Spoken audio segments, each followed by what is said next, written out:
On pourrait penser que le tarot était féministe avant l'heure parce que pour représenter la force, c'est une femme qui a été choisie.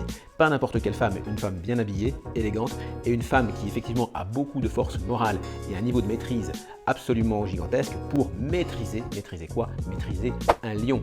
Le lion, il représente l'animalité, l'animal sauvage. Le lion, c'est le roi des animaux, c'est le roi de la savane. Il représente la bestialité, les instincts. Et donc cette femme, avec délicatesse, elle lui ouvre la gueule et elle a l'air là, comme ça, placide, contente, satisfaite.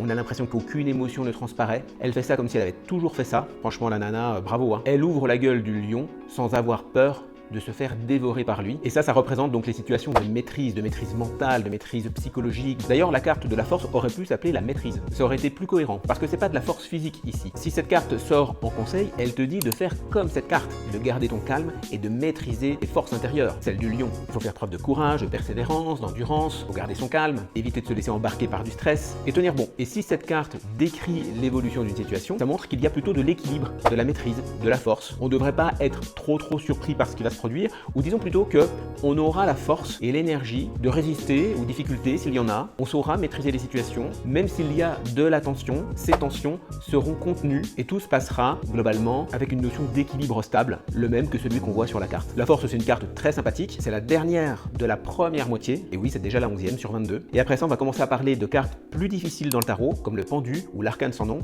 mais ça, ce sera dans les prochaines vidéos. Je te conseille de t'abonner pour ne rien louper. Et si tu souhaites t'initier au tarot de manière cohérente et surtout y comprendre quelque chose, je te conseille de t'inscrire en suivant les liens dans la bio pour recevoir les initiations gratuites en vidéo.